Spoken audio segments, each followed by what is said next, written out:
আজ আমি আবার দ্বিতীয়বারের মতো পুডিং তৈরি করলাম। কীভাবে তৈরি করি দেখেন বন্ধুরা। আজকে একটু অন্যরকমভাবে বানাবো। আজকে আমি যে পাত্রে পুডিং তৈরি করব ওই পাত্রে ক্যারামেল তৈরি করে নিলাম।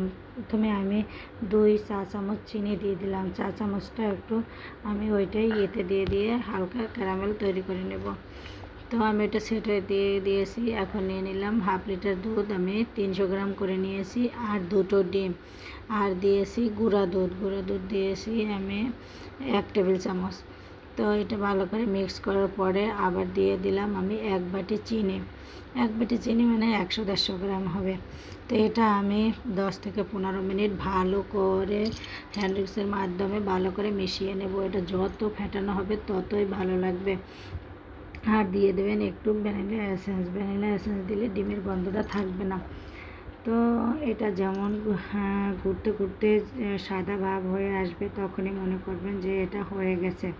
তো এটা 15 মিনিট ঘুরবেন।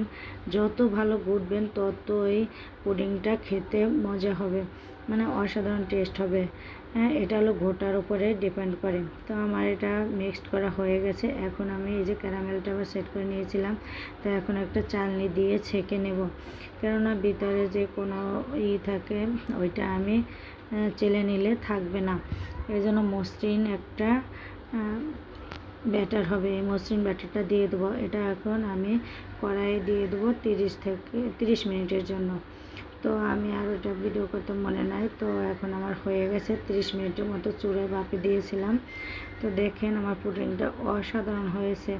প্রথম দিনের তুলনায় আজকে আরও বেশি হয়েছে। এই আমার বাটিটা একটু লেগে গিয়েছে, তাই একটু উপর দিয়ে ক্যারামেলের কালারটা নেই। তো আজকে আরও বেশি হয়েছে। এই আনতে গিয়ে আমার ভেঙে গেল। তো খেতে অসাধারণ হয়েছে, অসাধারণ। এভাবে একবার তৈরি করে খাবেন। ধন্যবাদ সবাই।